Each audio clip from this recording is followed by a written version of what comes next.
सलाम, नमस्ते, सत श्री अकाल। मैं हूं रज़ा और आप देख रहे हैं रज़ा ग्राफिक की इंटरनेशनल प्राइम टाइम रिपोर्ट। इस अंतर्राष्ट्रीय रिपोर्ट में सारी दुनिया की बड़ी बड़ी खबरें, सिर्फ जो आपके लिए ज़रूरी हैं वही खबर मैं आपके सामने रखता हूं। दोस्तों, एक बार फिर से बुरी तरह से चीन भारत पर भड़का है। भारत के खिलाफ घटिया और ख़तरनाक लेवल का जहर उगला है।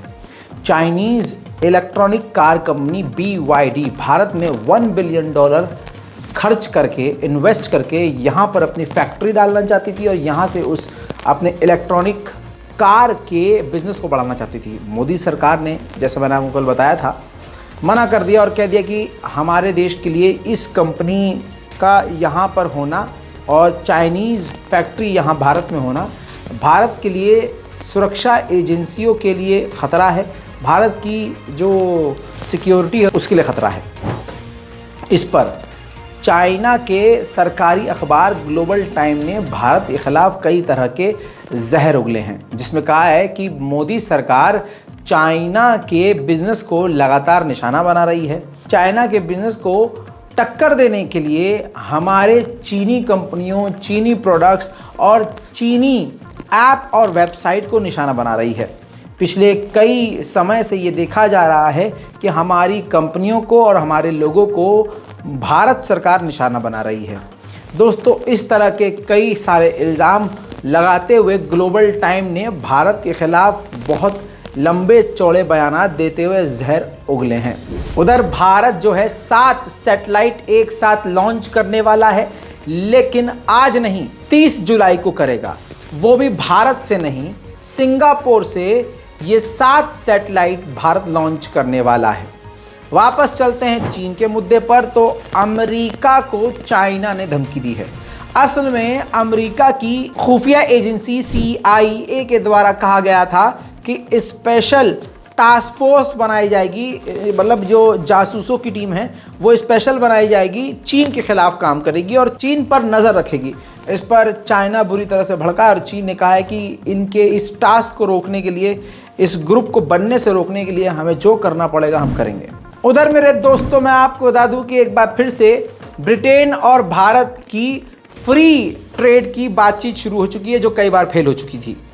दोस्तों, भारत की कुछ शर्तें ऐसी हैं, जैसे मोदी सरकार ने ब्रिटेन से कहा है कि आपकी कंपनियों में हमारे इतने % कर्मचारी होने चाहिए और कई तरह की ऐसे शर्तें बोली हैं जो कि ब्रिटेन नहीं मान रहा था और इसी वजह से भारत और ब्रिटेन की बातचीत जो फ्री ट्रेड की फेल हो गई थी। एक बार फिर से उस बातचीत को हरी झंडी दिखाई गई है। ताइवान हर साल एनुअल ड्रिल करता है, यानी आम जनता को जंग की तैयारियों में इन्वॉल्व करता है। ऐसे में वो ये दिखाता है और समझने की कोशिश करता है और अपने लोगों को, देशवासियों को ट्रेन करता है कि जब चाइना या कोई और देश हम पर एयर स्ट्राइक करेगा तो आम शहर के लोग किस तरह से रिएक्ट करेंगे। उसका वीडियो सामने आया है। वार्निंग के सायरन बज रहे हैं, जैसे जब एयर स्ट्राइक होता है, जब फाइटर जेट आते हैं दुश्मन के, तो ऐसे में जो वार्निंग अलार्म जो साउंड होता है वो बज रहा है और तमाम देशवासी सड़कों से गायब बंकर में छुप चुके हैं। तस्वीरें कुछ आपके सामने।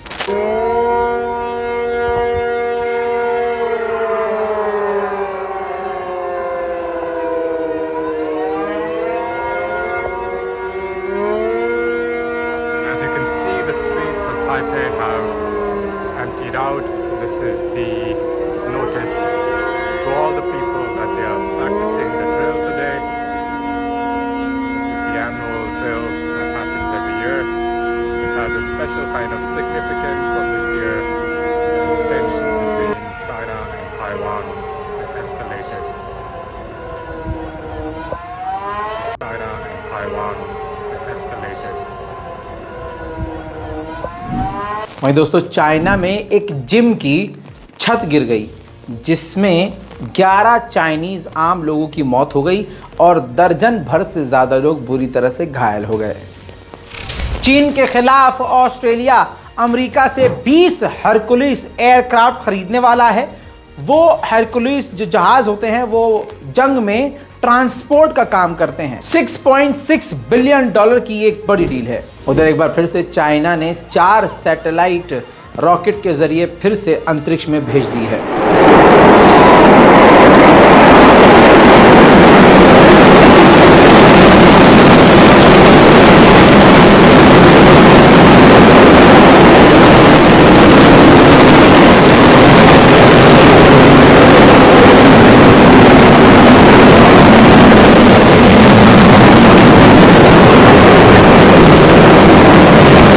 चाइना को एक और जगह कामयाबी मिली है। कीनिया चीन से हाथ मिला चुका है।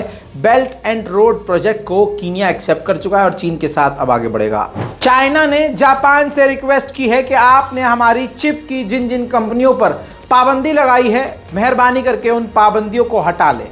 चीन के CPEC को बने हुए 10 साल पूरे होने वाले हैं।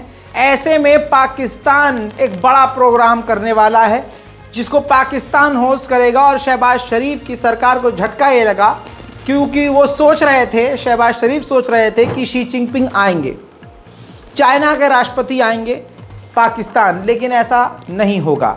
चाइना के राष्ट्रपति की जगह चाइना के उप प्रधानमंत्री पाकिस्तान जाएंगे। लेकिन पाकिस्तान के लिए यही बहुत बड़ी बात है। पाकिस्तान के प्रधानमंत्री शहबाज शरीफ ने ऐलान किया है कि अगर इस बार उनकी पार्टी जीतती है तो प्रधानमंत्री नवाज शरीफ बनेंगे। एक बार फिर से प्रधानमंत्री नवाज शरीफ बनेंगे। बड़ी बड़ी बातें, बड़ी बड़ी डींगे हाँकते हुए शहबाज शरीफ ने यह भी कहा है कि अब वो वक्त आ चुका है कि जो भीख का कटोरा है उसको तोड़ दिया जाए और पूर्व प्रधानमंत्री इमरान खान के घर भेजा जाए। और ये वो वक्त आ गया है जब पाकिस्तान के लाखों स्टूडेंट के हाथ में लैपटॉप दिया जाए। भाई तुम्हारी औकात जितनी है उतनी बोलो, उससे ज़्यादा मत बोलो। मतलब ये क्या बात हुई, तुम्हारा जो मुल्क गरीबी से जूझ रहा है, तुम पाकिस्तान की आवाम को, स्टूडेंट को तुम लैपटॉप देने की बातें कर रहे हो। लैपटॉप नहीं, महंगाई कम करो। लैपटॉप नहीं, अपने जुमलेबाजी कम करो।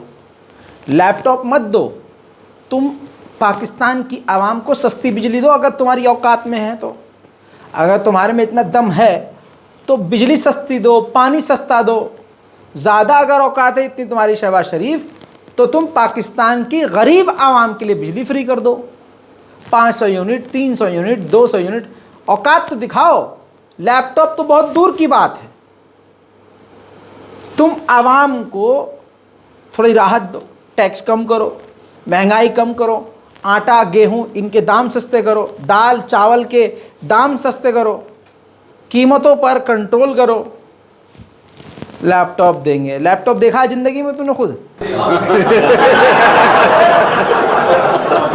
उधर पाकिस्तान और अमेरिका की करीबियां बढ़ती जा रही हैं। पाकिस्तान के आर्मी चीफ आसिम मुनीर ने अमेरिका की खुफिया एजेंसी सेमटॉम के हेड से मुलाकात करी है और अफ़गानिस्तान के मुद्दे पर बात करी है और पाकिस्तान की सिक्योरिटी को लेकर अमेरिका के सेमटॉम के हेड से बात की है। दोस्तों, उधर ब्रिक्स के देश जो हैं, उन देशों के जो NSA हैं, नेशनल सिक्योरिटी एडवाइज़र, तमाम लोगों ने मुलाकात की है। तस्वीर आपके सामने रख रहा हूं।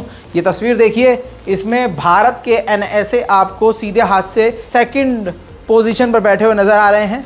आपको बता दूं कि जो आगे 5 लोग कुर्सी पे बैठे हैं, Russia, China, south Africa, India, Brazil आपको बैठे हुए नज़र आ रहे हैं। इन देशों के कौन? NSA। और जो पीछे जो खड़े हैं वो देश हैं जो ब्रिक्स में शामिल होने वाले हैं।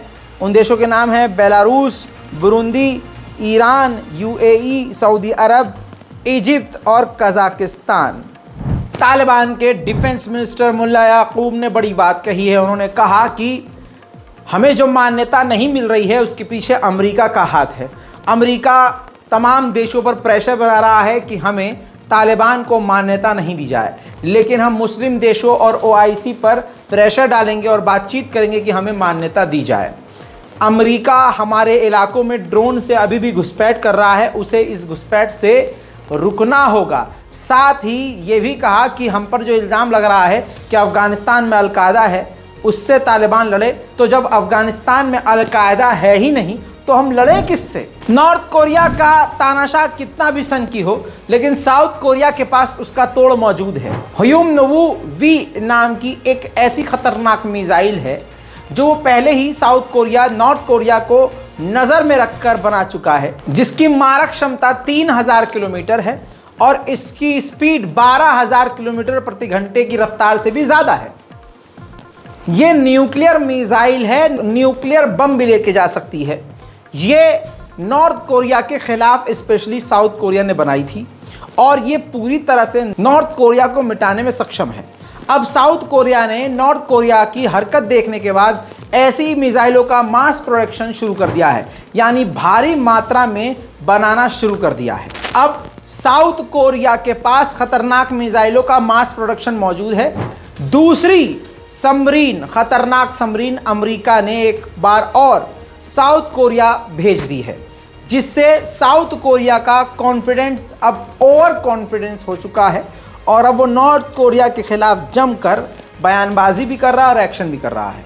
जैसे ही अमेरिका की दूसरी सबमरीन पहुंची है साउथ कोरिया, तो नॉर्थ कोरिया ने समुंदर में 2 बैलिस्टिक मिसाइलों का फिर से टेस्ट कर डाला।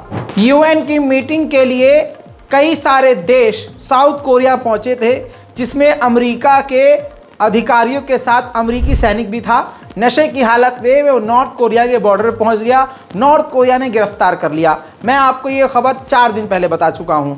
अब अमेरिका कोशिश कर रहा है कि नॉर्थ कोरिया से बात की जा सके, लेकिन नॉर्थ कोरिया 4 से 5 दिन हो गए हैं अमेरिका को रेस्पॉन्स ही नहीं कर रहा है। लेकिन अमेरिका, जापान, ऑस्ट्रेलिया, जितने भी चीन और नॉर्थ कोरिया के विरोधी हैं, सबकी सांसें एकदम यहां अटक चुकी हैं, जो है दिल धक धक करने लगा है। क्यों? हाई कमांड की डेलीगेशन चीन की इस वक्त नॉर्थ कोरिया गई है।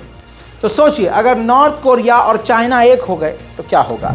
अल्जीरिया में भी दोस्तों बड़ी खबर आ रही है कि जंगल की आग की वजह से जो वहां भड़की हुई है, 8 लोगों की मौत हो चुकी है, 50 से ज़्यादा झुलस चुके हैं और 8000 से ज़्यादा फायर फाइटर लड़ रहे हैं। कई हज़ार किलोमीटर की जंगल की आग ये भड़क चुकी है और कई हज़ार किलोमीटर जगह जल चुकी है। लाखों लोगों को एक जगह से दूसरी जगह शिफ्ट किया जा चुका है।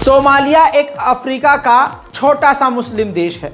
सोमालिया में एक सैनिकों के ग्रुप में घुसकर आतंकवादी ने खुद को बम से उड़ा लिया, जिसमें 30 सोमालिया के सैनिकों की मौत हो गई और सैकड़ों बुरी तरह से घायल हैं। सोमालिया में आतंकी संगठन कई सारे एक्टिव हैं और ऐसी घटनाएं वहां होती रहती हैं, लेकिन 2023 की सबसे खतरनाक घटना यही थी। दोस्तों, ये थी दुनिया भर की तमाम बड़ी बड़ी खबरें और मैं रोज आपको दुनिया भर की वही गिनी चुनी खबरें देता हूं और देता रहूंगा जो आपके लिए बेहद ज़रूरी है, आपको जानना बेहद ज़रूरी है। इसलिए जल्दी से रज़ाग्राफ़ी यूट्यूब चैनल को सब्सक्राइब कर लीजिए। फेसबुक पर है हमारा पेज रज़ाग्राफ़ी मीडिया। इंस्टाग्राम पर जो मैं खुद चलाता हूं, आप मुझसे बात कर सकते हैं रज़ाग्राफ़ी_ऑफिशियल। आप लोगों से गुजारिश है कि मुझसे जुड़िए, चैनल को सब्सक्राइब कीजिए, नीचे अपने कमेंट सेक्शन में राय ज़रूर लिखिए और इस वीडियो को लाइक करके वीडियो को शेयर ज़रूर करें। जय हिंद।